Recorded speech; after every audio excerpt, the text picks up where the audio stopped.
চলমান, সবসময় চলমান থাকার কথা, কিন্তু আমরা একটি অনুষ্ঠানের মাঝখানে আরেকটি অনুষ্ঠান পর্যন্ত বিরতি নেই।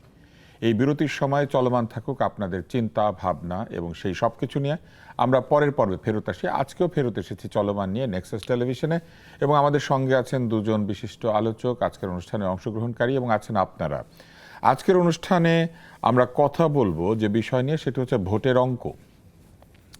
এক একজন এক একভাবে ভোটের হিসাব মেলানোর চেষ্টা করছেন। পত্রিকা দেখলে মনে হয় এই কালকে একজন জিতবেন, পরশু আরেকজন। কেউ বলেন যে ভোট হিসাব করলে দেখা যাবে তরুণদের এত কোটি, বয়স্কদের এত কোটি, মধ্যমদের এত কোটি, এইরকম কোটিতে কোটিতে হিসাব। এই যে ভোটের অঙ্ক, আমরা জানার চেষ্টা করব এটা কি আসলে বীজগণিত নাকি পাটিগণিত। আর এই সব নিয়ে আজকে আলোচনার জন্য এখানে আছেন ডাক্তার জাহিদুর রহমান। তিনি রাজনৈতিক বিশ্লেষক, কলামিস্ট এবং একটি কমিশনেরও সদস্য ছিলেন। এবং তার পাশে আছেন MS মারদিয়া মমতাজ, তিনিও রাজনৈতিক বিশ্লেষক, একজন প্রকৌশলী। এবং আপনারা ইউটিউবে চাইলে আমাদের অনুষ্ঠান দেখতে পারেন @নেক্সাস টেলিভিশন লাইভ এই ঠিকানায়, এবং ফেসবুকে দেখতে পারেন নেক্সাস টিভি ডিজিটাল বিডি এই ঠিকানায়। যাদের হাতে ডিভাইস আছে সেখানে লগ ইন করুন। আর যারা টেলিভিশনে দেখছেন তারা তো দেখছেনই, যারা দেখছেন না তাদেরকে একটু জানিয়ে দিতে পারেন। অনুষ্ঠানটা আজকে অনেক চমৎকার হবে বলে আমরা আশা করছি, এই কারণে যে আজকে আলোচকরা আমার ধারণা যে অনেক অঙ্ক পারেন, অন্তত যিনি প্রকৌশলী তিনি তো পারবেনই।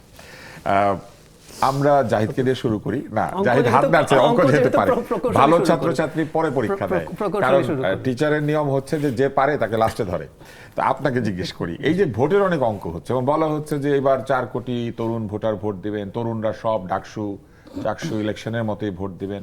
আবার বলা হচ্ছে এই তরুণরা এরই মধ্যে তাদের সমর্থন যেহেতু জানিয়েছেন, পাশাপাশি যারা সুইং ছিলেন তারা আস্তে আস্তে ঝুঁকে পড়ছেন কোনো দলের দিকে। এবং এত এত জরিপ, মানে এত জরিপ হয়েছে কিন্তু কোনো জরিপকারী আমার কাছে আসে নাই। এতগুলি জরিপ হলে তো অন্তত একটা জরিপ আমি দেখতাম, অন্তত কেউ কাউকে করছে আমি দেখে, যে আমি কোথাও দেখিও নাই, কিন্তু নিশ্চয়ই জরিপ হয়েছে। মানে সেই জরিপে আবার আকাশ পাতাল পার্থক্য। কেউ বলছেন 70 ভাগ যারা ভোট দিবেন 70 ভাগে একটি দলকে দিয়ে দেবেন। কেউ বলছেন আওয়ামী লীগের ভোটাররা জেগে উঠেছেন এবং তারা জেগে উঠে তারা কেউ জামাতের দিকে অনেক চলে যাচ্ছেন, আবার কেউ বিএনপির দিকে চলে যাচ্ছেন। এরকম এত যে অঙ্ক, আপনি কি মনে করেন এই অঙ্কের কতটুকু বাস্তব আর কতটুকু অবাস্তব? মানে এই অঞ্চলের জরিপকে আমি পাত্তা দেই না। মানে আমি ভারতের জরিপ নিয়ে অনেক দিন ধরে কথা বলেছি এবং সবাইকে রেফার করি উইকিপিডিয়া 2024-এর যে জরিপের একদম পেজ আছে একটা।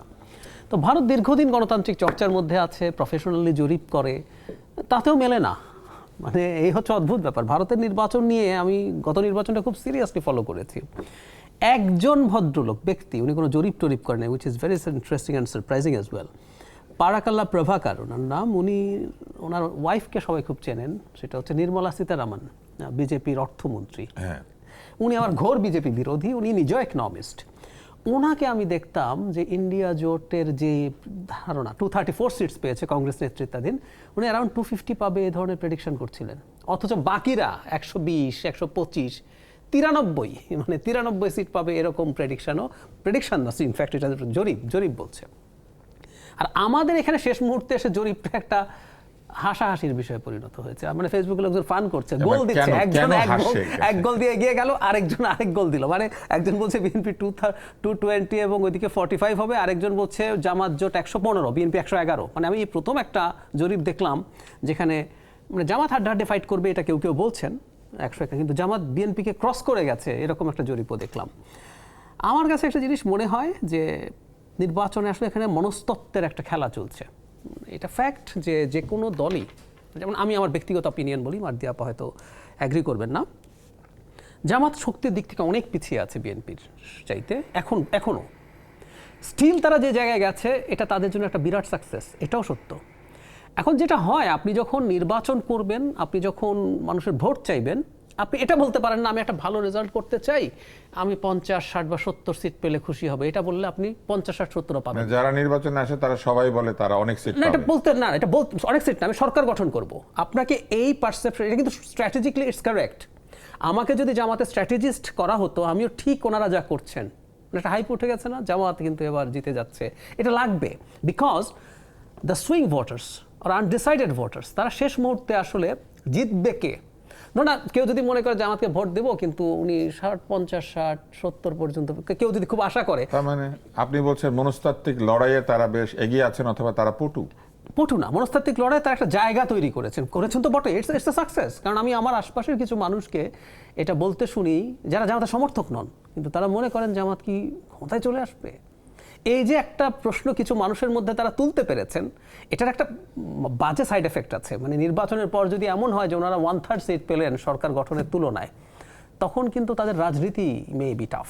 কারণ আপনি এত বড় হাইপ তৈরি করেছেন, পেলেন 50, 60, 70। না, কিন্তু এই হাইপ তৈরি করলে তো এটাও বলা সম্ভব যে এই নির্বাচন ঠিক হয় না। এই জন্য ফাইন, মানুষ চেয়েছিল কিন্তু আমরা পাইনি, এটাও তো বলা এটার জন্য সম্ভব। গ্রাউন্ড তৈরি করা আছে, নির্বাচন কমিশনের বিরুদ্ধে অভিযোগ আছে, ওরা পুরো বিএনপির সাথে অ্যালাইনড হয়ে গেছে, এসব বলে রাখা। তাহলে এই অঙ্কটা কি রকম? এই অঙ্কটা কি এরকম যে এক্স এর ফল, মানে এক্স রাশিমালার মানে মান কি আমরা এখনো বুঝি নাই, কিন্তু অনেক এক্স তৈরি করা হয়েছে, এর মধ্যে প্রত্যেকের ব্যক্তিগত আমরা আপনার কাছে এই প্রসঙ্গে আসবো।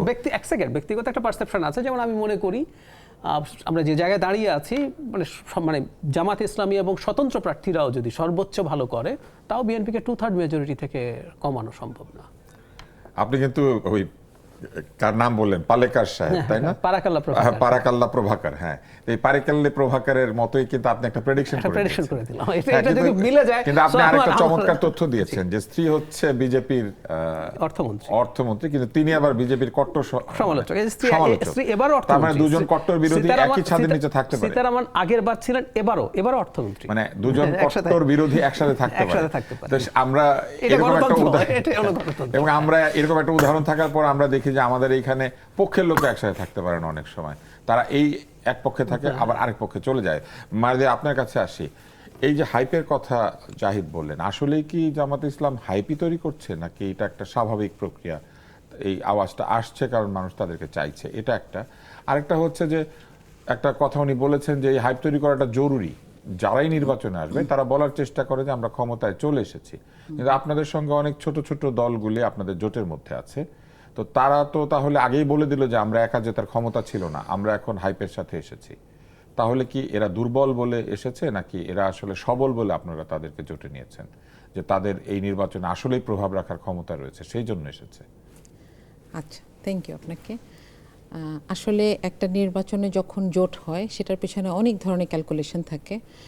হয়তো এখানে সমমনা দলগুলো মনে করে যে আমাদের মতামতটাকে জিতিয়ে আনা দরকার, এটা একটা সাইকোলজি থাকে, অথবা একটা স্ট্র্যাটেজি থাকে।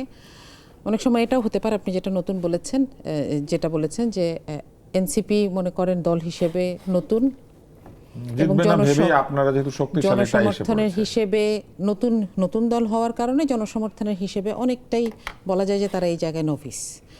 তো হয়তো তারা এই কারণে এসেছে। এখন এখানে ঠিক তাদের সাথে কি অবস্থা, কিংবা হেফাজতের যে অংশটা এসেছে তাদের সাথে কি কারণে জোট হয়েছে, এই সবগুলো আমি আলাদা করে এই ডিনামিক্সগুলো আলাদা করে বলার দরকার নাই। আমরা আসলে বোঝার চেষ্টা করেছি যে আসলে মোটা দাগে সিদ্ধান্ত গ্রহণের প্রক্রিয়াটা কিসের উপরে হয়। মানে অঙ্ক দুই রকম কেন বলেছি, পাটিগণিত আর বীজগণিত। ধরুন আমরা যখন ছোটবেলায় পাটিগণিত করতাম, এখনকার জেনজি এটা জানি না, আমরা খুব সহজভাবে কিছু অঙ্ক করতাম। আমরা সুদ কষা করতাম, লাভ ক্ষতি করতাম, ঐকিক নিয়ম করতাম, আমরা ভেজালের অঙ্ক করতাম, ওই লাভ ক্ষতির মধ্যে থাকতো। এবং আমরা কিছু কিছু অঙ্ক করতাম যেগুলি আসলে জীবনের অনেক কাজে লাগে, কিন্তু ওইখানে অজানা কোনো রাশির মান নির্ণয় করতে হয় না, এক্স ওয়াই কিংবা ওই বর্গের মান নির্ণয় করতে হয় না। ওইটা হচ্ছে একটা সহজ অঙ্ক ছিল, আমাদের এলাকার অঙ্ক, জীবনের জন্য। এই যে অঙ্কটা, এটা আমরা বোঝার চেষ্টা করছি যে কতটুকু জটিল। মানে আপনারা যখন সিদ্ধান্ত নেন, এই সিদ্ধান্তগুলি নেওয়ার পেছনে কি কাজ করে। যেমন আপনারা তো 2/3 আসনই পেতে পারতেন যদি আপনারা অনেকগুলি আসনে প্রার্থী দিতেন, কিন্তু আপনারা তো নিজেরা 2/3 আসনে প্রার্থী দেন নাই, আপনারা শরিকদেরকে দিয়ে দিয়েছেন। তো তাহলে যারা জিততে পারতো না, আপনাদের এত হাইপ থাকা সত্ত্বেও আপনারা কেন শরিকদেরকে দিয়ে দিলেন? আপনারা তো 2/3 নিতে পারতেন, যারা কিনা জেতার এত সম্ভাবনা, সবাই তাদেরকে চাইছে। এই জোটটা যেটা বলছে যে আমরা জুলাইয়ের প্রশ্নে ঐক্যবদ্ধ, আমার মনে হয় ওইটাই তাদের কমন পয়েন্ট, এবং ওইটাকে নিয়েই তারা ইশতেহার থেকে শুরু করে বা পলিসিগুলো থেকে শুরু করে সবগুলোতে এগিয়েছে। আরেকটা কথা বলছিলেন না যে হাইপ, আমার কাছে মনে হয় জাহিদ বলেছেন, আমি আপনাকে প্রশ্নটা থ্রো করেছি। জি, হাইপের বিষয়টা, হাইপ মানে মানুষের মধ্যে একটা কথা জাগিয়ে দেওয়া আর কি, সাধারণ মানুষ বুঝবে না। এটা আমি বলবো যে এটা বাস্তব এবং স্বাভাবিক। কেন? কারণ দীর্ঘদিন ধরে এই দলটাকে মানুষ চেনেই নাই, জানেই নাই। একটা ঘরে যখন একটা অন্ধকার ঘর থাকে যেটাতে আলো নাই, আমরা সেটাকে ভয় পেতে শিখি। হঠাৎ করে যখন সেটাতে আলো দেয়া হয় আমরা সেটাকে নিয়ে আগ্রহ দেখাই এবং সেটাই স্বাভাবিক। তো আমার মনে হয় এই যে একটা সময়, এটা কিন্তু শুধু 2006 থেকে শুরু, আমি সেটা বলবো না, তার আগেও এরকম ঘটনা হয়েছে যে এই জায়গাগুলোকে কিছু কিছু জায়গায় বলা হয়েছে ঢাকা ইউনিভার্সিটিতে শিবির কাজ করবে না, মানে করবে না, করতে দেয়া হয় নাই। তো সেই সব জায়গাগুলো থেকে যখন এই সময় এসে দেখা গেল যে মানুষ আত্মপ্রকাশ করেছে, বলেছে যে আমি শিবিরের, বা একটা জায়গায় মানুষ বলেছে যে আমরা জামাতকে নিয়ে এই ধরনের প্ল্যান করছি, এখানে একটা মনোযোগ আকর্ষণ হয়েছে এবং এটা আমার মনে হয় এটা একটা স্বাভাবিক প্রক্রিয়া। এবং গণতন্ত্রের আরেকটা ব্যাপার কিন্তু কি, এই যে আত্মপ্রকাশের কথা বললেন, তাহলে শিবির তো কাজ বন্ধ করে দিতে বলা থেকে কাজ বন্ধ করে দিয়েছিল, তা তো দেয় নাই, কোথাও ছিল। জি। কোথা থেকে আত্মপ্রকাশ করলো, কোথায় ছিল সে অন্ধকার ঘরটা, কোথায় ছিল? সে অন্ধকার ঘরটা হচ্ছে এটা মিডিয়ার ঘর। হ্যাঁ, যেমন ধরেন মিডিয়া এখানে এদিকে তাকায় নাই, শিবির ছিল সব সময়। আপনি দেখবেন শিবিরের একটা পত্রিকা আছে ছাত্র সংবাদ, এটা প্রতি মাসে প্রকাশিত হয় এবং প্রতি বছর ডিসেম্বরের শেষে নতুন কমিটি হয় এবং জানুয়ারি সংখ্যায় পিছনে কে সভাপতি হলেন, কে সেক্রেটারি হলেন, একদম নাম সহ ছবি সহ আসে। তো যারা দাবি কিন্তু- করেছেন, আমি সরি আপনাকে মাঝখানে জি। একটু ইন্টারাপ্ট করলাম, আপনি আপনার উত্তরটা মনে রাখেন। যারা দাবি করেছেন পরে বের হয়ে যে আমরা আসলে লুকিয়েছিলাম বা আমরা বলি নাই কাউকে, তাদের নামও কি ওইখানে ছাপা হয়েছিল? সবার কারণ নাম অনেকে ছিল, বলেছেন যে আমি সবসময় এই ছিল। ইউনিটের সভাপতি ছিলাম, জি জি। ঢাকা বিশ্ববিদ্যালয়ের সভাপতি ছিলাম। তো তাদের নামও কি ওই ব্যাক পেজে ছাপা হয়েছে কখন? না, এটা তো একটা এত গ্রাউন্ড লেভেলে তো যাওয়া যায় না, হয়তো কেন্দ্রীয় কিংবা সিটি বা ইউনিভার্সিটি এইটুকু পর্যন্ত কমিটিগুলো আসতো সব সময়। তাহলে ইউনিভার্সিটি যেটা কমিটির যে বাস্তবতা সভাপতি হচ্ছে- দাবি করেছে তার নামও এসেছিল? অনেকবার এসেছে এবং অনেকবার এগুলার কনসিকোয়েন্স ভোগ করতে হচ্ছে। যেমন আমি বলবো আমার ব্যাচের যে বুয়েটে শিবিরের সভাপতি ছিল, ওকে 2012 সালে একই দিনে ধরে ওর চার হাত পা ভেঙে দেওয়া হয় সিভিল ইঞ্জিনিয়ারিং বিল্ডিং এর নিচে। আমি তখন ক্যাম্পাসে ছিলাম, আমি তখন মাস্টার্স করছিলাম।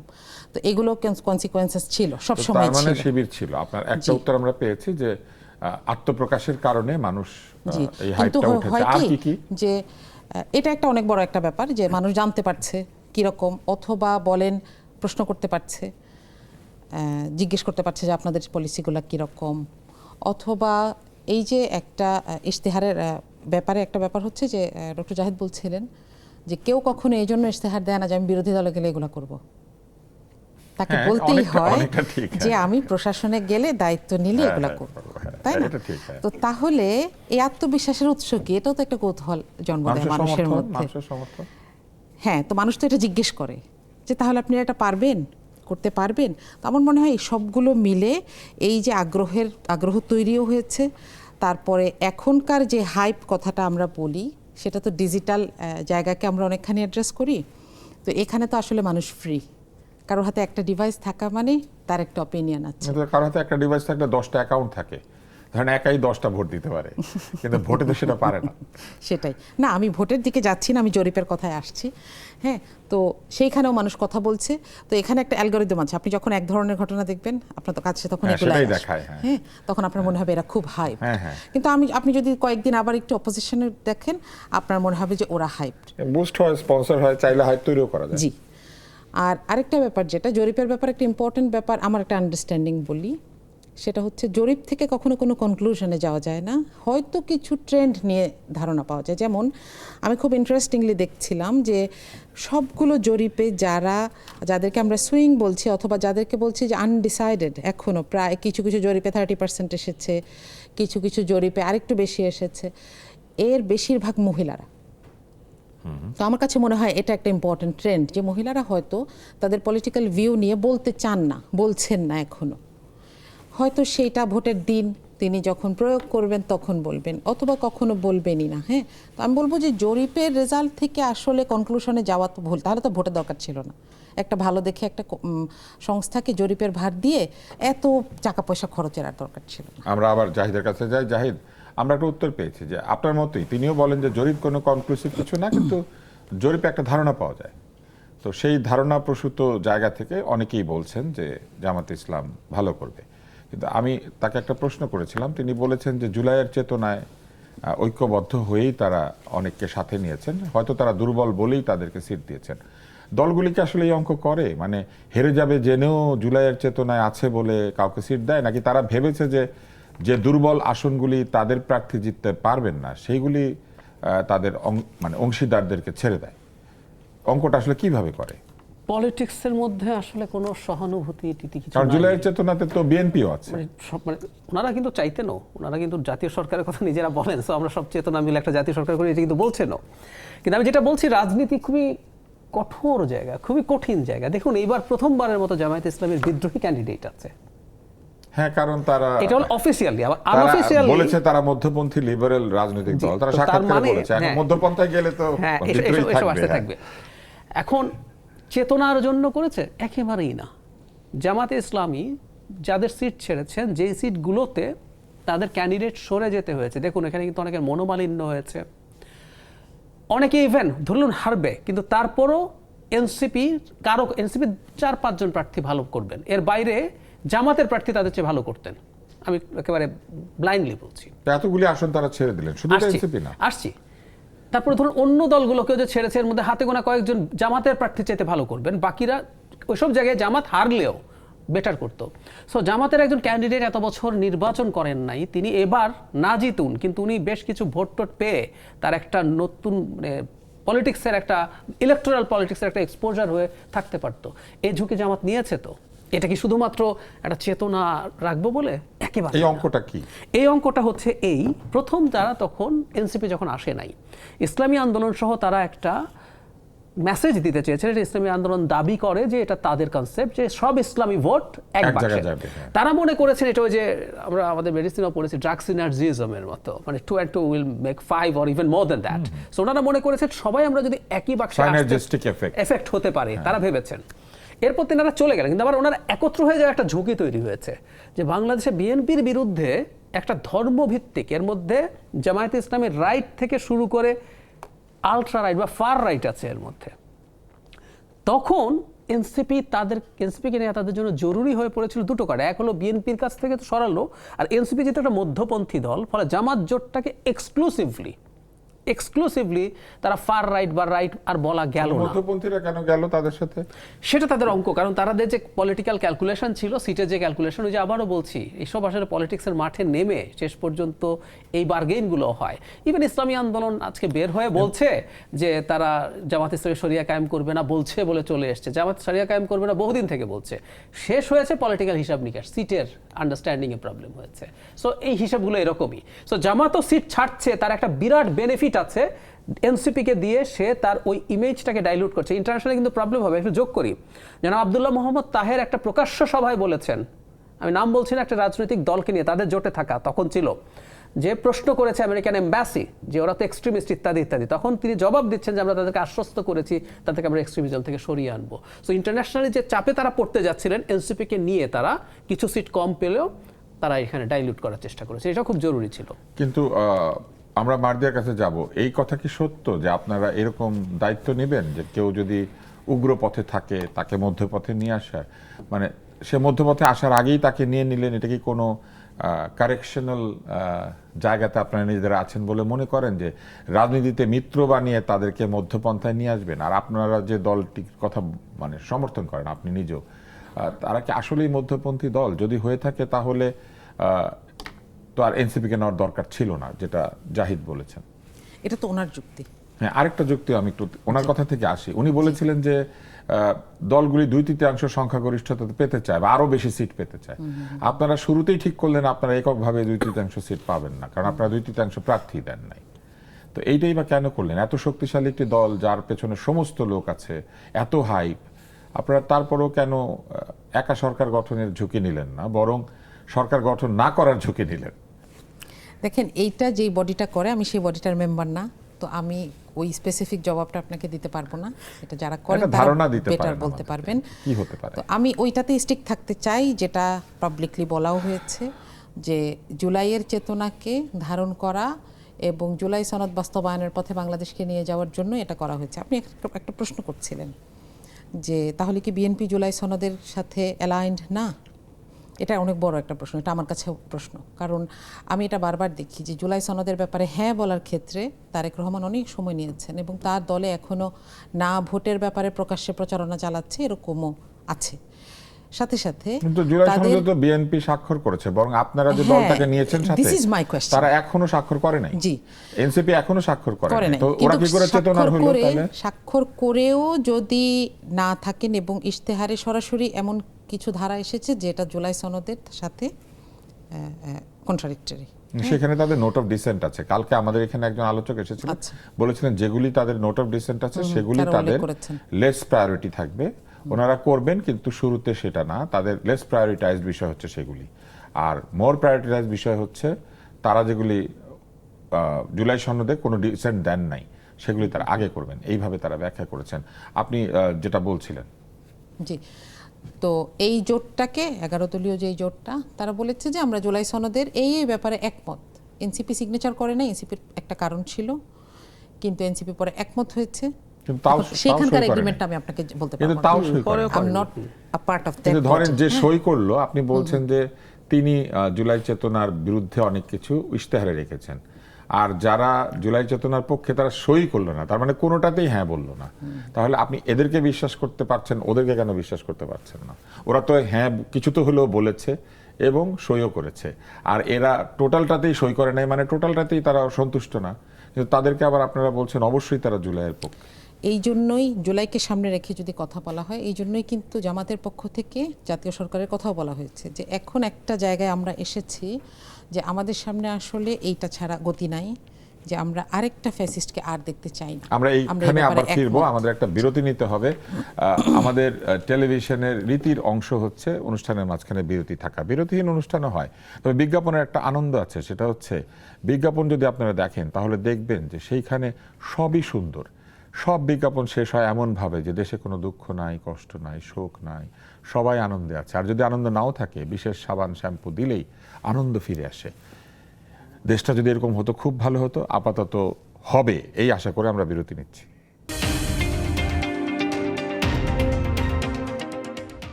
বিজ্ঞাপন শেষ হয়েছে, চলমান চলছে এবং ফিরে এসেছি নেক্সাস টেলিভিশনের চলমান অনুষ্ঠানের নাম চলমান এবং অনুষ্ঠানটাও চলমান এবং তর্ক চলমান। জাহিদ, আমরা শুনছিলাম মারদিয়ার কাছ থেকে যে প্রসঙ্গের অবতারণা করেছিলাম আমি, আপনিও যেটি বলেছেন যে জুলাই সনদে সই করেও কিন্তু বিএনপি আস্থা পাচ্ছে না, কিন্তু জুলাই সনদে সই না করেও এনসিপি আস্থা পাচ্ছে। আবার উগ্রবাদী হলেও তাদেরকে কারেকশন করার দায়িত্ব জামাত ইসলাম নিচ্ছে, কিন্তু অন্যদিকে অনেককেই কারেকশনের সুযোগ থাকা সত্ত্বেও তারা ওই জোটে ঢুকতেই পারে নাই, হয়তো বা ওই জোটের জন্য বিবেচিত হয় নাই। আমরা এখনো কিন্তু অঙ্কটা মেলাতে পারছি না, এই অজানা রাশি। রাজনীতির অঙ্ক মেলে না। আমি একটা উদাহরণ দিই, খুব ইন্টারেস্টিং। আজকে নাহিদ ইসলাম আর জামাত সংস্কার প্রশ্নে, নাহিদ ইসলামও বলছেন আমরা সংস্কার চাই। এটাই আমাদের কি মনে আছে যেদিন জুলাই সনদ স্বাক্ষরিত হয়, আমি চাইলে পড়ে শোনাতে পারবো, নাহিদ ইসলাম একটা স্ট্যাটাস দিয়েছেন জামাতকে বিট্রেয়ার বলে। না, তারা কিন্তু দীর্ঘমেয়াদে ধারাবাহিকভাবে তারা প্রায় সকলেই, নাসিরউদ্দিন পাটোয়ারি গেল, কিন্তু আমি বলছি নাহিদ ইসলামকে, আমি কিন্তু পাটোয়ারি চাইতে এটা সরাসরি বলে ফেলা ভালো, আমি আশা করি তারা প্রায় সকলেই বলেছেন। উনি না, আমি নাহিদ ইসলামের কথাটাকে আলাদাভাবে দেখি, কারণ হলো উনি দলের প্রধান এবং একটু যদি বলি ওনার বয়সের তুলনায় আমি অন্য যে কারো চাইতে আমি ওনাকে অনেক বেশি ম্যাচিওর দেখেছি, এবং উনি যে কোনো কিছু কথা মনে আসলো বলে ফেললাম, সোশ্যাল মিডিয়ার একটা বিরাট কিছু তোলপাড় করব, এই মানসিকতা সম্ভবত তার নেই বা খুবই কম। তিনি তাকে বিট্রেয়ার বলছেন। শুধু তাই না, সংস্কারের আলোচনা নিম্নকক্ষে পিয়ার চেয়ে নষ্ট করেছে বলে অভিযোগ করেছেন। এটা নাহিদ ইসলাম জামাত ইসলামীকে তার অফিসিয়াল ফেসবুক পেজ থেকে, পরে সেটি পত্রিকায় নিউজ হয়েছে। এই জন্য বলছি রাজনীতির হিসাব আপনি সহজে কোনোদিন মেলাতে পারবেন না। আজকে দুজন ভুলে টুলে দুজন পরস্পরকে সংস্কার প্রশ্নে পরস্পরের পিঠ চুলকে দিচ্ছে, অথচ ওই জায়গা থেকেই কোনো পরিবর্তন হয়েছে? পরিবর্তন হয় নাই তো। তো এই জন্য বলছি রাজনীতির অঙ্ক মেলে না। আপনি সুবিধা অসুবিধা, নাহিদ ইসলামের ইন্টারভিউ আছে আমি ভুল না করলে রয়টার্স বা কোনো একটা বিদেশি প্রতিষ্ঠানের সাথে, যেখানে তিনি বলছেন জামাতের নেতৃত্বে নির্বাচনে ভালো করার কোনো সম্ভাবনা নাই। আমি নাসিরউদ্দিন পাটোয়ারিকে সরিয়ে রেখে বলছি, যিনি দলের প্রধান, তারা আজকে বক্তৃতা করছেন যে এই জোট ক্ষমতায় চলে আসতে পারে। আমি এটাকে খুব খারাপভাবে দেখছি তা না, মানে আমরা যদি মনে করি আর কি যে জিনিসগুলো খুব সিম্পলভাবে হয়, ব্যাপারটা আসলে সেরকম না। এটা খুবই জটিল, স্বার্থের হিসাব নিকাশ প্রচণ্ড থাকে। আপনি গতকাল কি বলেছেন, আজ কি বলছেন, এগুলোর মধ্যে বড় সমস্যা থাকে। সমস্যাটা একটা জায়গায় হয়তো এসে হয়েছে, বিশেষ করে এনসিপি আমাদের মাথায় একটা নতুন বন্দোবস্ত, নতুন রাজনীতি, এই ধরনের কিছু শব্দ আমাদের মাথায় দেওয়ার চেষ্টা করেছেন। আমরা এসব শুনতে চাই নাই, তারা আমাদের মাথায় ঢোকানোর চেষ্টা করেছেন, আমাদেরকে শেখানোর চেষ্টা করেছেন। তো সেই আলাপ করে তারা যখন করেন তখন এগুলো মানুষের কাছে বেশ খানিকটা খটকা লাগে, এই আর কি। কিন্তু এগুলো আমাদের হয়। মাদি, আপনি এটার কি উত্তর দেবেন? যারা আপনাদেরকে এত সমালোচনা করেছেন, প্রায় অভিযুক্ত করেছেন বিভিন্নভাবে, এমনকি তাদের নেতৃবৃন্দের একটা বিরাট অংশ তাদের বক্তৃতায় প্রকাশ্যে আপনাদেরকে নানানভাবে কটূক্তিও করেছেন, তারপরেও আপনারা তাদেরকে মিত্র হিসেবে নিলেন, তাহলে কি সেই কটূক্তিগুলি এক ধরনের অভিনয় ছিল, কিংবা আপনারা জানতেন যে তারা মুখে যা বলছেন মনে তা বিশ্বাস করেন না, অথবা তাদেরকে আপনারা কারেকশন করে ফেলতে পেরেছেন? আচ্ছা, ওই যে যেটা বলছিলেন ডক্টর জাহিদ, যে রাজনীতি একটা অঙ্কের মতন, দেখেন এই ঘটনা কিন্তু এবারই প্রথম না। 2001-এ 4 দলীয় জোটে যারা ছিলেন এবং সম্পর্কটা এমন ছিল যে বিভিন্ন সময় এই সম্পর্কটা কিন্তু বলা যায় যে 2016 পর্যন্ত এক্সটেন্ড করেছে, এবং বিভিন্ন সময় বলা যায় যে জুলাই বিপ্লব পর্যন্তই এক্সটেন্ড করেছে, যে জামাত এবং বিএনপি একজন আরেকজনের সাথে কাজ করেছে, একজন আরেকজনকে ডিফেন্ড করেছে, একজনের কষ্টে আরেকজন কথা বলেছে, হ্যাঁ, এবং ক্ষমতার জায়গাটাতে গিয়েও অনেক কিছু শেয়ার করেছে। তারাই এখন আবার অনেক অদ্ভুত কথা বলছে না, হ্যাঁ। তো আমার মনে হয় রাজনীতিতে এই জায়গাটা আছে, এটা আমাদেরকে দেখতে হবে, সম্ভবত এটাই ভবিতব্য। সুতরাং এনসিপি একাই যে খুব ব্র্যান্ড নিউ একটা কাজ করে ফেলছে, আমার কাছে এটা মনে হয় না। তাই এই প্রশ্নের উত্তরে আপনি কি বলবেন, বা এই উত্তরের প্রেক্ষিতে আপনি কি বলবেন? মানে আমি ওই একই কথা, মানে আমি এনসিপি সম্পর্কে আমি অরবিন্দ কেজরিওয়ালের উদাহরণটা আনি সব সময়। কিন্তু এনসিপি কিন্তু এমনও বলেছিল যে তাদের সাথে যাওয়ার প্রশ্নই ওঠে না। হাসনাত আব্দুল্লাহর একটা শব্দ আমার খুব মনে আছে, কেউ তাকে জিজ্ঞেস করেছিল জামাতে ইসলামী সম্পর্কে, সে যেন চেনেই না এরকম একটা ভাব করেছিল, বলেছিল যে ইসলামী দল নাকি, এরকম বলেছিল। কিন্তু এখন তো তারা তাদের সঙ্গে মানে এটা আনইউজুয়াল, কিন্তু এনসিপির ক্ষেত্রে আলাপটা একটু বেশি কেন আমি একটু বলি। মানে আমি প্রায় কেজরিওয়ালের এক্সাম্পল বা এলডিপি ধরেন যদি বলেন, আমরা এই প্রসঙ্গে আসবো যে তারাও কিন্তু, আমি এলডিপি কে আসলে সরি দল না, আমি এনসিপির কথা না, এনসিপিরটা আমি একটা কারণে একটু ভিন্নভাবে দেখতে চাই। মানে এটা যে ঘটায় বলে ফেলছি কেন, আমি ওই যে কেজরিওয়ালের আম আদমি পার্টি গত দিল্লির ইলেকশনে হেরে গেল, তো প্রশ্ন হচ্ছে কেজরিওয়াল কি মুখ্যমন্ত্রী হিসাবে ভীষণ খারাপ করেছেন যে তাকে হারতে হলো? আপনি যদি দেখেন কেজরিওয়ালের সাথে অনেক খারাপ পারফর্ম করা মুখ্যমন্ত্রীরা আবার ইলেক্টেড হয়েছে। তার বিরুদ্ধে কিছু দুর্নীতির অভিযোগ ছিল, তিনি বাড়িতে কি মার্বেল লাগিয়েছেন, কি অটোমেটেড পর্দা লাগিয়েছেন, খুব বাড়াবাড়ি কিছু না। কিন্তু সমস্যাটা কোন জায়গায়? অরবিন্দ কেজরিওয়াল নিজের জন্য নিজে সমস্যাটা তৈরি করেছেন, কারণ তিনি ক্যাম্পেইন করেছেন দুর্নীতির বিরুদ্ধে, ঝাড়ু মার্কা দিয়ে সব ঝাড়ু দিয়ে পরিষ্কার করে ফেলবেন, এবং প্রথম 2 টার্ম উনি ভালোভাবে করেছেন। ফলে কেজরিওয়াল যখন, তারপরে ওই যে অ্যালকোহলের লাইসেন্সে যে আবগারি শুল্ক আছে, অনেক বেশি টাকা না, ওখানে কিছু লেনদেনের আলাপ এসছে, এটা কেজরিওয়ালকে হারিয়ে দিয়েছিল, কারণ মানুষ কেজরিওয়ালকে দুর্নীতির ক্ষেত্রে একটা নির্দিষ্ট জায়গা দিয়েছে। এবং মজার ব্যাপার, এটা মানুষ কিন্তু তাকে ওই জায়গায় নেয় নাই, কেজরিওয়াল নিজে তাকে ওইভাবে প্রেজেন্ট করেছে। ঠিক একইভাবে এনসিপি তাকে আমাদের সামনে একটা নতুন বন্দোবস্তের রাজনীতি বলে তাকে প্রেজেন্ট করে। যখন প্রেজেন্ট করে তখন সে যখন এই কাজগুলো করে, সেগুলো নিয়ে আমরা বেশি প্রশ্ন তুলব, এটা নিয়ম।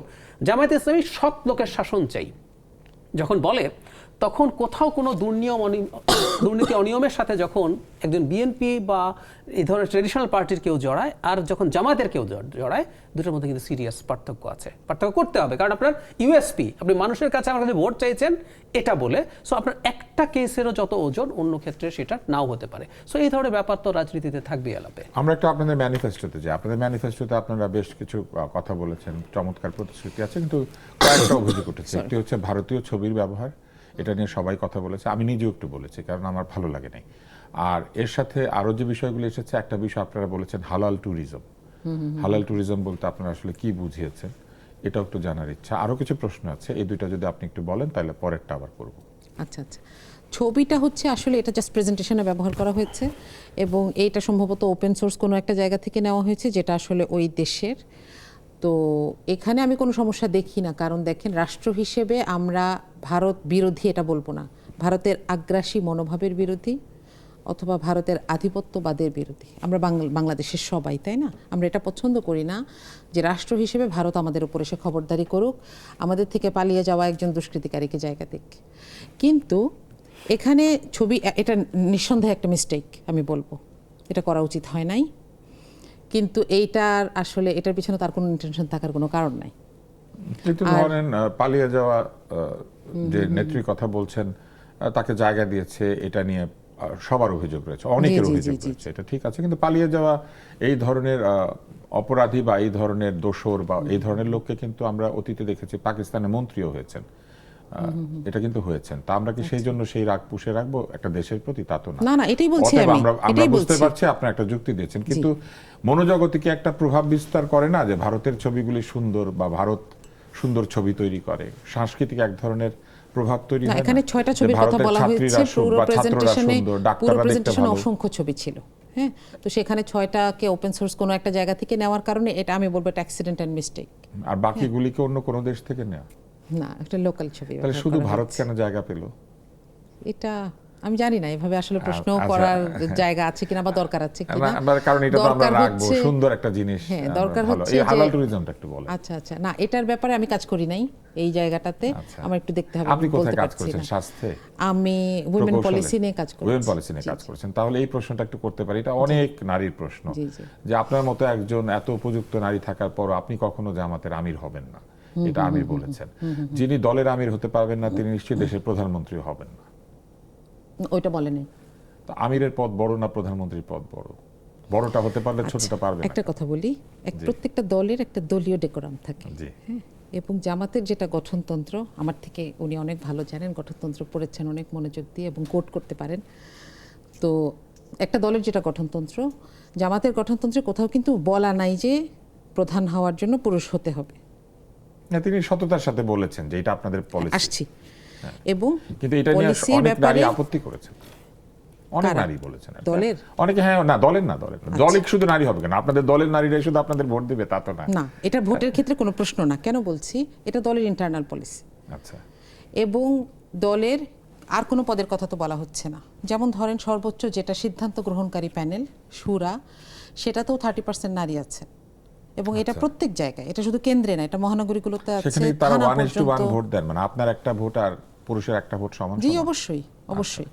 এবং এই ভোটের আরো কিছু বৈশিষ্ট্য আছে, সেখানে যাচ্ছি না।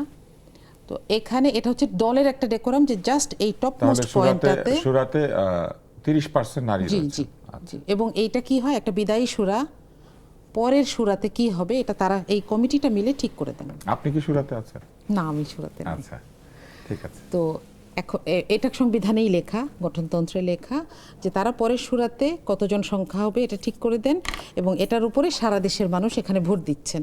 হ্যাঁ, এবং এগুলোকে এই ভোটটা খুব সুন্দর করে হয়, আমি এটা বলতে পারবো। আমি ছোটবেলা থেকে দেখছি যে এটা গোপন ভোট হয় এবং এখানে কোনো ক্যান্ডিডেট থাকেন না, বরং বিদায়ী সুরা একটা প্যানেল দেয় যে এই 3জনকে আপনারা চাইলে ভোট দিতে পারেন, নাও কিন্তু দিতে তারা পারেন। তো সবসময় পুরুষ হবেন। এখন ওই প্যানেলটাতে যে সুরা ঠিক করছে সেখানে তো মহিলারা আছেন। কিন্তু তারা তারা পুরুষের নামই সবাই- দেন, কারণ তারা জানেন যে তাদের নাম, নিজেদের নাম দেওয়া যাবে না। যাবে না এটা না, তারা দেন, কারণ তারা এটা চান। এখন দেখেন, আপনি যদি আমাকে বলেন যে না, আপনি আমার যখন বলে দিচ্ছেন যে এটা হবে না কখনো, তাহলে তারা দিবেন কেন? আপনি যদি জানেন যে ওই পথটা আপনার জন্য না, শুধুমাত্র এই তাহলে একটা দিবেন জায়গা, কেন? শুধু একটা জায়গাতে শুধু একটা জায়গাতেই এটা। কিন্তু এটা কি নায়েবে ন্যাশনাল আমির হতে পলিসি? পারবেন? আপনাদের এখন কি নায়েবে আমির আছেন? নারী নায়েবে আমির? জি জি। আচ্ছা, নায়েবে আমির একই পদমর্যাদার, পুরুষদেরও আছেন নারীদেরও আছেন। উনি কি শুধু নারীদের নায়েবে আমির নাকি পুরুষদেরও? উনি শুধু নারীদের নায়েবে তাহলে তো আমির। হলো না। পুরুষরা কি যিনি- শুধু পুরুষদের নায়েবে জি, আমির, নারীদের পুরুষদের না? নায়েবে আমির, না নারীদের না। ও, কিন্তু আমির সবার। আমির সবার। তাহলে কি এইভাবে হয়? This মানে is exclusive. নায়েবে আমির আলাদা আলাদা হবে, কিন্তু আমির আবার সবার হয় কিভাবে? জি, আপনি দেখেন এটা সম্ভবত জাহাঙ্গীরনগরে আছে জি। যে জিএস, একজন মহিলা জিএস, একজন পুরুষ জিএস থাকে। আচ্ছা, হ্যাঁ, আচ্ছা। তো এটা ইউনিক কিছু না, এটা আমি বলবো না, কিন্তু এটা শুধু দলের ক্ষেত্রে। দেখেন 2001-এ তো এই দলটি এই গঠনতন্ত্র থাকা অবস্থাতেই বেগম খালেদা জিয়ার সাথে জোট করেছিল, সেখানে তো কোনো অসুবিধা হয় নাই। এখন দেখেন এইটার আরো অনেক উদাহরণ দেওয়া তাহলে যাবে, আমরা এই তাই না? জায়গাতে আসবো। জি। আমরা এই পর্যায়ে একটি ছোট্ট বিরতি নিচ্ছি, বিরতির পর আবার ফিরে আসবো চলমান নিয়ে। চলমানের আলোচনায় আপনারা নিশ্চয়ই বুঝতে পারছেন যে আমরা বোঝার চেষ্টা করছি আসলে, কেননা আমাদের একজন আলোচক বলেছেন যে অন্ধকার ঘরের দিকে তাকালে তো আমরা কিছু বুঝি না, তাই প্রশ্ন করলে আমরা আসলে বুঝতে পারবো, এবং সেই বোঝার উপরই আসলে মানুষ সিদ্ধান্ত নেবে। চলুন তাহলে বিরতির পর ফিরে আসি।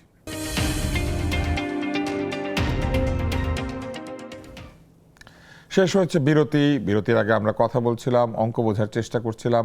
এখানে দুজন চিকিৎসক আছেন আজকের অনুষ্ঠানে। আমরা অঙ্কে এমনিতে একটু কম পারদর্শী, কিন্তু যিনি আছেন আমাদের সাথে তিনি অঙ্কে অবশ্যই পারদর্শী, প্রকৌশলী। এবং প্রশ্নের বিরতির আগে আমরা মার্দিয়ার কাছে ছিলাম, এবার একটু জাহিদের কাছে আসি। জাহিদ, এবারের যে ম্যানিফেস্টোগুলি হয়েছে, প্রতিটি ম্যানিফেস্টো অনেক দেরিতে এসেছে। আপনার কি মনে হয় যে এই রাজনৈতিক দলগুলি ভোটাররা ম্যানিফেস্টো পড়েন বলে বিশ্বাস করেন না, অথবা দেরিতে দিয়েছেন যাতে আমরা পড়লে না বুঝি? আমার কাছে মনে হয় যে এটা দলগুলোর এক ধরনের দক্ষতার অভাব। মানে নির্বাচন তো অনেকদিন করিনি, তারা হয়তো একটা টাইম ফ্রেম ধরেছেন যে এর মধ্যে এক তো লেখা, তারপর সেটাকে প্রেজেন্টেশনের মতো করে সুন্দর মতো অর্গানাইজ করা, এটা টাইম কনজিউম করে। তো আমি ধারণা করি যে তারা যে সময়ে দিতে পারবেন ভেবেছেন তার মধ্যে এটা শেষ হয়। 12 ফেব্রুয়ারি নির্বাচনের তারিখ কিন্তু অনেক আগে ঘোষিত হয়েছে। একদম, তাহলে তারা কিন্তু এই যে কাজটা করতে কত সময় লাগবে, মানে বহুদিন পর মনোযোগ দিয়ে ম্যানিফেস্টো করা হয়েছে, এর আগে তো আসলে বহুদিন এই ঘটনা ঘটেনি। আমি ধারণা করি এটা এই কারণেই হয়ে থাকতে পারে, শতভাগ নিশ্চিত না হলেও বলছি। কিন্তু ম্যানিফেস্টোর আবার আরেকটা কথা যেটা বললেন, মানে বাংলাদেশের এই নির্বাচনটা আসলে ম্যানিফেস্টো ভিত্তিক হচ্ছে না।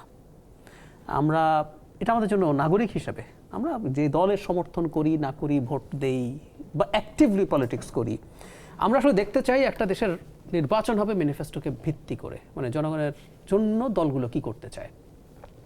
কিন্তু সারপ্রাইজিংলি আমরা বেশ কিছু ইডিওলজিক্যাল ডিবেটে ঢুকে গেছি। আবার এটাকে আমি ছোট করে দেখছি না। যেমন ধরুন, মার্দিয়া যেভাবে বলছেন যে একজন নারী জামাতের আমির না হলে কি বা আসলো গেল, প্রধানমন্ত্রী হওয়া যাবে না, এটা তো বলা নেই, প্রধানমন্ত্রীর অধীনে ছিলেন।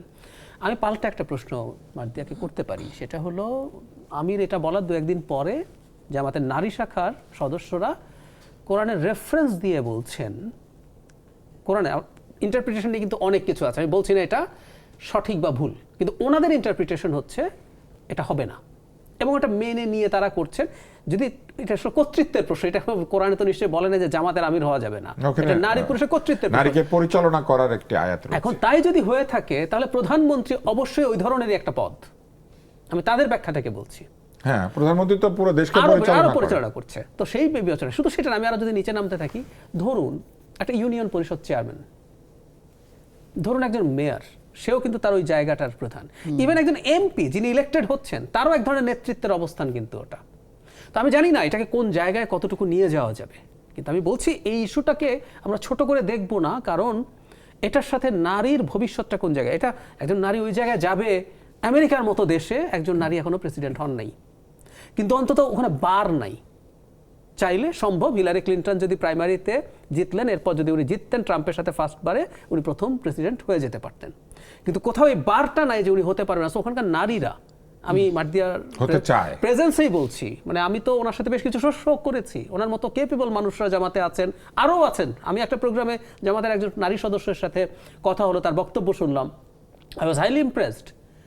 এই কারণে আমার মনে হয়েছে যে না, তাদের এই জায়গা বা অন্য রানীরা বা অন্য নাগরিকদেরও এই ব্যাপারটা তো দেখার দরকার আছে, যে এই দলটা যদি আমি তাকে ক্ষমতায় পাঠাই, সে কিছু পপুলার কথা বলছে, এগুলো আমার জীবনের যেমন জন্য প্রয়োজন, মিড এবং লং টার্মে আমার দেশটাকে তারা কোথায় নিয়ে যেতে পারে, সেই ব্যাপারটাও তো মানুষের বোঝা দরকার আছে। শুধু সেটা না, একটা রাজনৈতিক দলে একজন অমুসলিম ব্যক্তি আমির দূরে থাকুক, কেন্দ্রীয় সদস্য মানে রুকন হতে পারেন না। ওনারা একটা গোজামিল দিয়েছেন, আমি শব্দটাকে গোজামিলই বলছি। সহযোগী সদস্য বলে একটা সদস্য আছে, সেটাও মুসলিমরা হতে পারেন।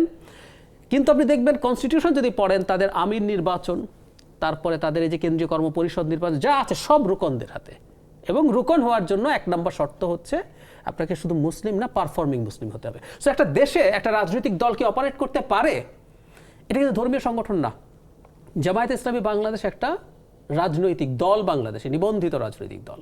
আমাদের কনস্টিটিউশন আর্টিকেল 28 ধর্ম, বর্ণ, লিঙ্গ নির্বিশেষে বৈষম্য করা যাবে না বলে দিচ্ছে।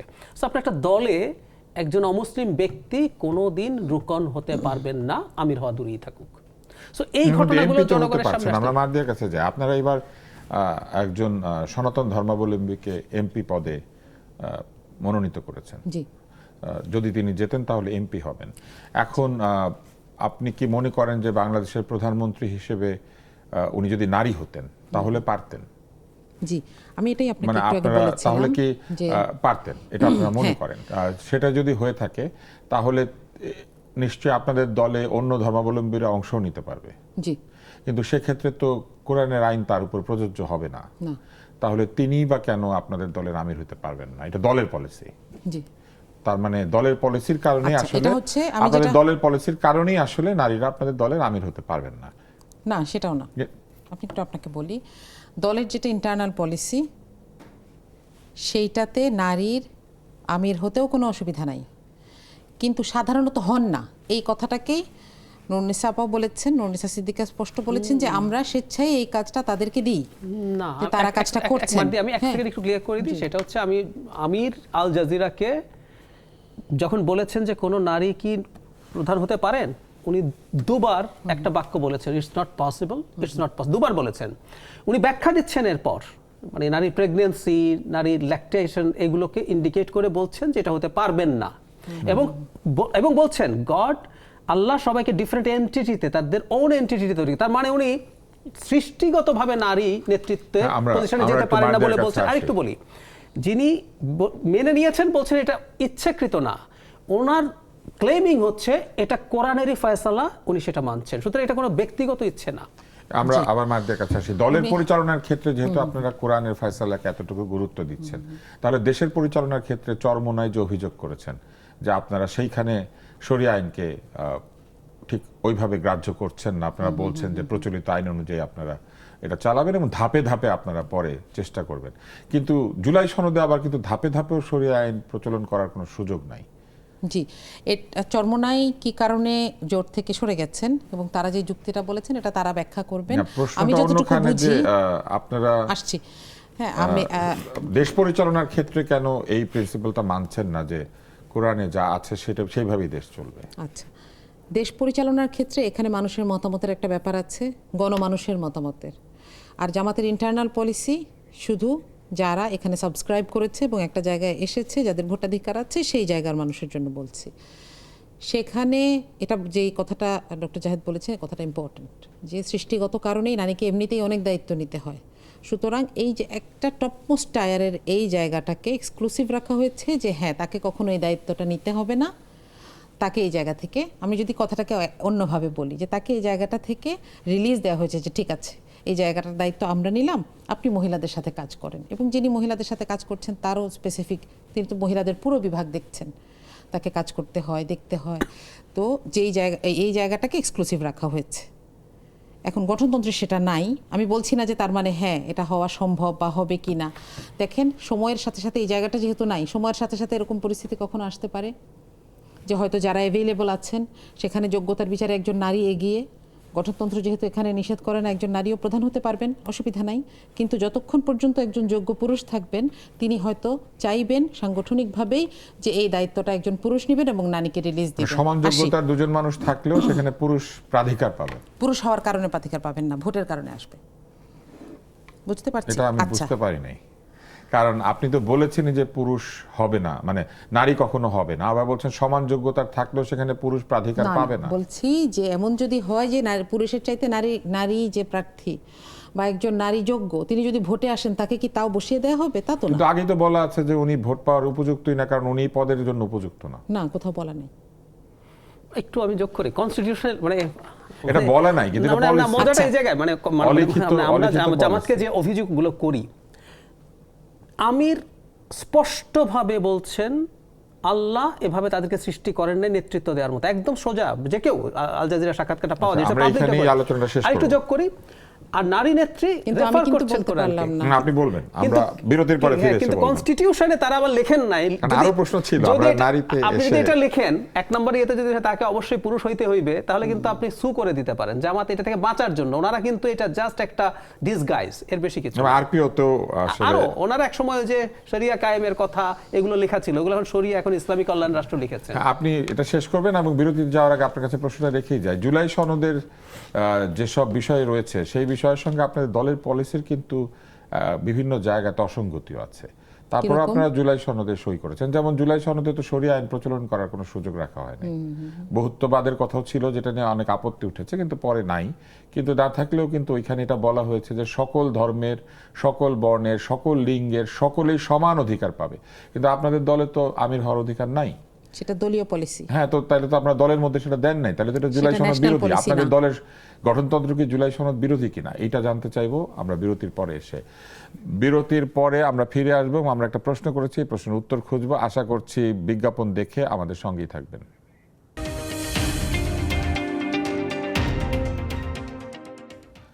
আমরা এমন একটা রাতে আছি যে রাতে এখনো ভোটের প্রচারণা চলমান আছে। আগামীকাল সকালবেলা থেকে কিন্তু ভোটের প্রচারণা বন্ধ হয়ে যাবে। ফলে যারা এখনো ভোট চাইতে পারেন নাই ঠিক মতো, এই রাত থাকতে থাকতে ভোট চেয়ে নেন। আর আমরা ফিরে এসেছি চলমান নিয়ে বিরতির পরে। আলোচনার আগে যে জায়গাতে ছিলাম, আপনি বলছিলেন আপনি উত্তর শেষ করতে পারেন না, আপনি একটু উত্তরটা দেন। জি, এখন জামাত এই জায়গাটাতে তার অবস্থানটা ক্লিয়ার করেছে। অর্থাৎ কিভাবে আমি নারীর আপনাকে আমির বলি, হওয়া বা নারীর ক্ষমতায়নের ব্যাপারে। কারণ আমি এটা অনেক জায়গায় বলেছি, আমার মনে হয় সবাই অনেকেই জানবেন দর্শকদের মধ্যেও, যে এমনকি ফ্যাসিস্টের সময়ও বিভিন্ন জায়গায় নির্বাচনে নারীরা অংশগ্রহণ করেছে প্রশাসনিক কাজে। শুধু নির্বাচিত সংখ্যাটা যদি আপনাকে বলি, 38 জন ভাইস চেয়ারম্যান ছিলেন, নির্বাচিত হয়েছেন, দায়িত্ব পালন করেছেন। ওয়ার্ড কমিশনার, ভাইস তো চেয়ারম্যান। জি, ওয়ার্ড কমিশনার ছিলেন 48 জন, তার মধ্যে 3 জন ঢাকাতে কাজ করেছেন, এবং ইউপি মেম্বার কিন্তু ছিলেন মেয়র তো না। 116 জন। না, সেটা তো অসুবিধা নাই। এই নিয়মটা শুধু দলের ভেতরকার জন্য এক্সক্লুসিভ। তাহলে দলের নিয়ম আর দেশের নিয়ম এক না?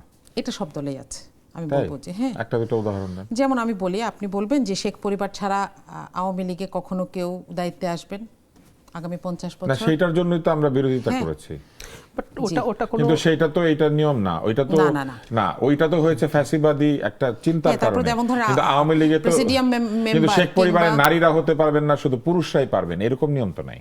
নারী পুরুষ সকলেই পারবেন, কিন্তু আপনাদের বেলায় পরিবারে থাকলেও পারবেন না নারী হলে। পারবেন, সেরকম যোগ্য হলে পারবেন। আচ্ছা, তাহলে আমরা বুঝলাম। তাহলে এখনো ওই পরিমাণ যোগ্য নারীরা আপনাদের দল করেন না। হয়তো বা লিডারশিপে আসেন নাই, এটাও হতে পারে। আপনার মতো নেত্রী থাকার পরও বা আপনার মতো সদস্য থাকার পরও আমি কিন্তু ইমপ্রেসড, আমার ধারণা। যাই হোক, ইনশাআল্লাহ ভবিষ্যতে কোনোদিন এরকম একটা সময় হয়তো আসবে। জাহিদ, আমরা অন্য প্রসঙ্গে চলে যাই।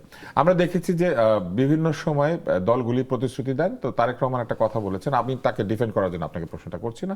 তিনি বলেছেন যে তার যে ম্যানিফেস্টো, সেখানে কোনো অবাস্তব প্রতিশ্রুতি নাই। তা আপনার কি মনে হয় আসলেই কোনো অবাস্তব প্রতিশ্রুতি নাই? অবাস্তব না হলেও উচ্চাভিলাষী যে বলি সেরকম আছে, দুই জোটের মধ্যেই আছে, সত্যিকার অর্থেই আছে। এবং আমি মনে করি এগুলো টু সাম এক্সটেন্ট আমাদের দিকে চলে, এবং আমরা এখনই বলে দিতে পারি একটু বাড়িয়ে না বললে ভোটাররা ঠিক ভালোবাসে না। কারণ এটা একটা রেস শুরু হয়ে গেছে। আমি একটা উদাহরণ দিই, মানে জামাত তার পলিসিতে বলেছিল হেলথে জিডিপির 6 to 8%। আচ্ছা, বিএনপি বলছে ধাপে ধাপে 5% নেবে। আমি মনে করি ধাপে ধাপে 5%ও 5 বছরে নেওয়া সম্ভব না আসলে। আমি একদম কনফিডেন্টলি মনে করি, কারণ আপনার এই টোটাল যত জায়গার ব্যয় আপনি দেখাচ্ছেন, তাতে যে রেভিনিউ জেনারেট করতে হবে, ধরুন ট্যাক্স জিডিপি রেশিও আপনি কত বাড়াতে সেই পারেন, রেভিনিউ আসলে জেনারেট করা খুবই টাফ। আপনি এক্সিস্টিং বিশেষ করে বর্তমান অর্থনৈতিক বর্তমান আপনি দুর্নীতিও যদি সরিয়ে রাখেন, আমাদের অকল্পনীয় রকম ইনএফিসিয়েন্সি আছে। সো এটা দুই দলের ক্ষেত্রেই আছে, আমি এটাকে এক্সক্লুসিভলি কারোর কথা বলছি না, আবার আমাদের এই অঞ্চলে এটা চলে। তবে ভবিষ্যতে এই নির্বাচনে না, পরের নির্বাচনের ম্যানিফেস্টো কিন্তু হিসাব করে দিতে হবে। কেন জানেন? যদি আগামীবার নির্বাচন হয়, আমরা আশা করি আমরা নির্বাচনের প্রসেসে ঢুকব, আমরা এলডিসি থাকবো না। আবার আমি ভারতে যাই। গত 24-এর ইলেকশনের আগে কংগ্রেস জোট একটা বিরাট প্রোগ্রাম করেছিল। বিজেপির 19 সালের ম্যানিফেস্টোর কতটুকু তারা বাস্তবায়ন করেছে, কোথায় কোথায় মিসিং আছে, কোথায় কোথায় কি পরিস্থিতি আছে, এটা জনগণের সামনে। আমি তর্কের খাতিরে যদি ধরি, বিএনপি ক্ষমতায় আসলো, জামাত জোট ইলেকশনের আগে কিন্তু এটা নিয়ে বসবে, বা তার আগে আপনি মাঠে এই যে মিডিয়া আছে, সোশ্যাল মিডিয়া আছে, এইটা নিয়ে ক্রমাগত প্রশ্ন করতে থাকবে। আর উল্টো, জামাত যদি ক্ষমতায় আসে, বিএনপি কিন্তু এই প্রশ্নে তাকে জর্জরিত করবে। সো পরের ম্যানিফেস্টো আপনি দেখবেন অনেক বেশি বাস্তবানুগ হবে, আপনার একেবারে খুব বেশি উচ্চাভিলাষী। তার মানে ধাপে ধাপে আমরা আসলে আবারও, যেহেতু গণতন্ত্রের পথে যাওয়ার একটা সূচনা হয়েছে, আমার ধারণা ম্যানিফেস্টো গুলিও ভবিষ্যতে আবারও একইভাবে আরো ভালো ম্যানিফেস্টো আমরা পেতে পারবো। হালাল ট্যুরিজমের বিষয়ে আপনাকে একটা প্রশ্ন করেছিলাম, ওইখানে আমরা থাকতেই পারি নাই। হালাল ট্যুরিজম জিনিসটা আসলে কি? আমি বলেছিলাম যে এইটা নিয়ে আমি কাজ করি নাই, আমি যিনি এক্সপার্ট তিনি হয়তো আরেকটা বলতে জায়গা আমি তো পারবেন। প্রশ্ন করতে চাই, আপনাদের স্বাস্থ্য বিষয়ে আপনাদের পরিকল্পনা কিন্তু খুবই উচ্চাভিলাষী, যেটা জাহিদ বলেছেন। তাহলে আপনি কি জাহিদের এই মন্তব্যটি সমর্থন করেন, যেটা আসলে অনেক বেশি বলা হয়েছে কিন্তু এটা আসলে সম্ভব না? আর আরেকটা জিনিস আপনারা করেছেন, 2040 সাল পর্যন্ত আপনারা একটা ধারণা দেওয়ার চেষ্টা করেছেন, কিন্তু 2040 পর্যন্ত যে ধারণা বা পরিকল্পনা, এটা বাস্তবায়ন করতে গেলে তো আপনাদেরকে 2040 পর্যন্ত থাকতেও হবে। তো একই রকম কথা শেখ হাসিনাও বলতেন, 2041 সাল পর্যন্ত তিনি তার দল হয়তো থাকবেই, এবং তারপরে উনি কিন্তু একটা ডেল্টা প্ল্যান দিয়েছিলেন যেটা 2100 সাল পর্যন্ত বাংলাদেশের পরিকল্পনা। ভালো, এই পরিকল্পনা থাকলে অন্যরা সেইটার উপরে ভিত্তি করেও দেশ কাজ তৈরি করতে করতে পারে। পারে, কিন্তু ওই সমালোচনাটা আছে যে আপনারা নিজেদেরকে 2040 সাল পর্যন্ত বাংলাদেশের ক্ষমতায় বা পরিচালনার জায়গায় দেখছেন কিনা। দেখেন, এখানে একটা প্রজেকশন থাকে যে আমি যদি এই রেটে কাজ শুরু করি এটা 40-এ গিয়ে শেষ হবে, বা 40-এ গিয়ে এখানে দাঁড়াবে। এটা যে কেউ বলতে পারে, এর মানে কিন্তু এটা না যে আমি ক্ষমতায় থাকতে চাই। কিন্তু শেখ হাসিনা যেটা সরাসরি বলতেন, আর না, যে নির্বাচনে তাকে- ক্ষমতায় থাকলে অসুবিধা কি? আমি বরং এভাবে বলি, যদি সেটাই। ওরা যদি ভালো নির্বাচনে জিততে থাকেন, পশ্চিমবঙ্গে প্রায় 35 বছর সিপিআইএম ক্ষমতায় ছিল টানা। না, তারা থাকবেন, তাতে ভোটে কোনো জিতে, অসুবিধা হ্যাঁ, নেই। ভোটে জিতে কিন্তু থাকবেন। যখন কিন্তু নাকি এটা বলার 41 সাল মানেই এটা পর্যন্ত, না। 41 সাল পর্যন্ত যখন এসব পরিকল্পনা দেওয়া হয়েছিল, এটাই ছিল সমালোচনা যে উনি তো থাকতে চান। জি, এবং তখন আমাদেরকে আরো কিছু কথা বলা হচ্ছে এটা সাপোর্টিং, যে উন্নয়ন চান না গণতন্ত্র চান, তাই না? কারণ হচ্ছে বলা হইতো যে উন্নয়ন তো হচ্ছে, তাহলে একটু গণতন্ত্র একটু পরে হোক, কিছু দামি নির্বাচন হোক, অসুবিধা কি, এভাবে করে কিন্তু এইবার কি তিনি বলা হয় থাকতে না চেয়েছেন। সংস্কার চান না গণতন্ত্র চান, আইন শৃঙ্খলার উন্নতি চান না গণতন্ত্র চান? না, এরকম বলা হয়েছে। এটাকে একদম অপোজিটে দেখানো হয় নাই। না, যারা কিনা বলেছিল যে অনেক বছর আরো এই সরকার দীর্ঘায়িত হোক, অন্তর্বর্তী সরকার, তারা কিন্তু এরকম যুক্তি দিয়েছিলেন যে কেন ইলেকশন করতে হবে, আর শেখ হাসিনার মেয়াদ যেহেতু 2029 সাল পর্যন্ত ছিল, তাহলে এই সরকারের মেয়াদও 2029 সাল পর্যন্ত গেলে অসুবিধা কি? আচ্ছা, এটা তারা বলেছেন, এটা তাদের ব্যাখ্যা হতে পারে, কিন্তু আমার কাছে মনে হয় যে এটা একটা প্রজেকশনের বিষয় শাহরিয়ার সাহেব থাকে। আমার সাথে একদিন এটা বলেছিলেন, তাই? তো এই জন্য আমি আচ্ছা। আপনাকে জিজ্ঞেস করেছি। আচ্ছা আচ্ছা, আমার জানা নেই জি। অবশ্য। তো এটা একটা প্রজেকশন থাকে যে হয় এক্সপোনেনশিয়ালি, হয় লিনিয়ারলি, যে রেখাটা যেখানে গিয়ে দাঁড়াবে সেটার একটা স্বপ্ন মানুষকে দেখাতে হয় ইশতেহারে। এবং আমি আপনাকে বলছিলাম যে চাই না যে ইশতেহারের সবাই এভাবেই নিজেকে প্রেজেন্ট করে যে আমি সরকার করছি, সেই জায়গাটায় থেকেই এই কথাটা বলে। উচ্চাভিলাষী হওয়ার একটা কারণ আছে, উচ্চাভিলাষী হওয়ার একটা কারণ আছে হচ্ছে আমাদের দেশের মানুষ আসলে আমরা একটা লম্বা সময় আমরা স্বপ্ন দেখতে ভুলে গেছি, আমরা রিয়েল নাম্বারগুলো জানতাম না। আমরা এখনও জানি না যে একটা ব্রিজ করতে কয় টাকা লাগে, একটা মেট্রো করতে কয় টাকা লাগে, কারণ আমরা এত এক্সাজারেটেড নাম্বারস দেখেছি, আমরা রিয়েল জায়গাটা জানি না। এখন রিয়েল জায়গাটা দেখলে এই জন্য আমাদের এখন আশঙ্কা লাগে যে আসলে কি এটা করা যাবে, আমার পক্ষে সম্ভব। কিন্তু এই যে লুপ হোলগুলো ছিল, এই যে লিকেজগুলো ছিল, এগুলোকে বন্ধ করলে এটা উচ্চাভিলাষী, কিন্তু আমি অসম্ভব কখনো বলবো না। কিন্তু এক্সাজারেটেড নাম্বারস যে সেটাও তো অ্যাচিভ করেছে, তার মানে বাড়িয়ে বলার পরেও তো আমরা খরচ করেছি, তাইলে সেই আস্থা কেন আসে না যে চুরি করেও এটা বানানো গিয়েছে, তাহলে চুরি না করলে বানানো যাবে? কিন্তু উল্টাটা ওইটা চিন্তা করতে করার পারার কথা না? কারণে বাকি অনেকগুলো জায়গায় মৌলিক অধিকার খর্ব হয়েছে না। মানুষের মিনিমাম চিকিৎসার যে সেবা পাওয়ার কথা ছিল, আপনি আমার থেকে ভালো জানবেন যে এই যে জেলা সদর হাসপাতালগুলো একটু এগুলো তার ক্যাপাসিটির 10%ও ছিল না, এরকম। আর আপনাকে এক লাইন একটা প্রশ্ন করবো, আপনাদের ম্যানিফেস্টোতে সম্ভবত এরকম আছে যে মেডিকেল বিশ্ববিদ্যালয় সহ অন্যান্য জায়গাতে ডাক্তারদের দলীয় রাজনীতি, এই বিষয়টিকে আপনারা নিরুৎসাহিত করবেন, থাকবে না, এরকম একটা কথা মনে আছে আপনাদের ম্যানিফেস্টো? আচ্ছা, আমি বলতে পারছি না। আচ্ছা, কিন্তু আপনাদের ডাক্তারদের সংগঠন আছে এনডিএফ, তাহলে তাদের কি হবে? এবং এবার অনেক ডাক্তার অংশ নিয়েছেন আপনাদের এই নির্বাচনে, জি। তাহলে এই ডাক্তাররা তাহলে সরাসরি দল করবেন কিন্তু ডাক্তারদের দলীয় সংগঠন করতে পারবেন না কিনা, এইটা আমার জানার একটা ইচ্ছা ছিল, আছে সম্ভবত, এটা হয়তো আপনি দেখেন নাই। জাহিদ, আপনার কাছে আমি একদম শেষ প্রশ্নটা করতে চাই। আগামী নির্বাচনে আপনি একটা প্রেডিকশন দিয়েছেন যে 2/3 আসনে জাতীয়তাবাদী দল জিতে যাবে, কিন্তু ধরেন আপনার প্রেডিকশন যদি ভুল হয় বা হলো না, তাহলে আপনার বক্তব্যটা কি হবে, এইটা আপনি একটু ধারণা দেন যে আপনি তারপরে কি বলবেন। না, আমি অ্যাগ্রি করে নেই, আমি অ্যাগ্রি করে নেব। আমি তো আসলে আমাদের তো যথেষ্ট ডেটা নাই, আমাদের যদি নির্বাচনগুলো হতো আমি একজন অবজারভার হিসাবে হয়তো অনেক তথ্য পেতে পারতাম। সত্যি আমরা জানি না, কিন্তু এর মধ্যে আমরা কিছু কমন সেন্স, আপনার যে ধারণা, সেই ধারণাতে আপনি মনে করেন যেটা ভুল হতেই পারে, এবং আমার কাছে এটা নিজেকে একটু কিন্তু কারেক্ট করার 2/3 জায়গা। যদি জাতীয়তাবাদী দল নাও পায়, জামাতে ইসলাম তো 2/3 পাবেই না, কারণ তারা 2/3 আসনে সেটা না, একটা দেয় জিনিস নাই। মোটে মানে অনেকে তো বলছেন ইভেন জামাত অনেক ভালো করবেও, যারা বলছেন তারাও যারা নিউট্রালি চিন্তা করছেন। আবার বলছি পার্টি কিন্তু বলবে আমরা জিতে যাব, কিন্তু জামাতপন্থী মানুষও যারা অ্যানালিস্ট আছেন তারাও জামাত সরকার গঠন করে ফেলবেন সেটা মনে করেন না। তারা মনে করেন তারা যদি জামাত এবং স্বতন্ত্ররা মিলে যদি 100 ক্রস করে ফেলতে পারেন, বিএনপি যদি 2/3 না পায়, এটা একটা বড় বিজয়। আমি কিন্তু এটাকে বিজয় মনে করি যদি এখান থেকে বিএনপিকে ডিপ্রাইভ করা যায়। তারাও সর্বোচ্চ অতটুকুই চিন্তা করছে। তো আমাদের দুজন অতিথিকে অনেক অনেক ধন্যবাদ। আমরা যদি মানে সম্ভবত আরো কথা বলতাম আপনাদের সাথে, কারণ আমরা সত্যি অনেক কিছু সম্পর্কে জানতে পেরেছি, অনেক ধারণা এবং অনেক বিষয়ে আমাদের যে পুরনো ধারণা ছিল সেই বিষয়গুলি খানিকটা পরিবর্তিত হয়েছে, অথবা আমরা আরেকটু বেশি জানতে পেরেছি। চলমান প্রশ্ন করতে ভালোবাসে এই কারণে যে প্রশ্ন না করলে আসলে উত্তর খুঁজে পাওয়া যায় না, এবং প্রশ্নের উত্তরের মধ্যে দিয়ে আমরা ধীরে ধীরে সত্যের কাছে উপনীত হই। প্রশ্ন করার অধিকার প্রত্যেকের রয়েছে, এবং প্রশ্নের মধ্য দিয়ে গণতন্ত্র তৈরি হয়। উত্তর দেবেন যারা নির্বাচিত হবেন তারা, আর প্রশ্ন করবে সমস্ত জনগণ যারা তাদেরকে ভোট দেয়নি অথবা দিয়েছে প্রত্যেকেই। আশা করছি প্রতিশ্রুতির অক্ষরে অক্ষরে পালন না করলেও যা তারা বলেছেন তার অনেকখানি তারা পূর্ণ করবেন, এবং সেইভাবেই আমরা একটি নির্বাচন থেকে আরেকটি নির্বাচন পর্যন্ত পৌঁছতে পারবো। আপনাদের সকলকে অনেক অনেক ধন্যবাদ। আর অল্প কয়েক দিন বাকি আছে নির্বাচনের, আশা করছি সবাই ভোট দিতে যাবেন, এবং জরিপ ভুল অথবা জরিপ ঠিক যেটাই হোক না কেন, ভোট না দিলে কোনোটাই সম্ভব না। আপনাদের সবাইকে আজকের মতো বিদায়। পরবর্তী চলমান দেখার আমন্ত্রণ রইল।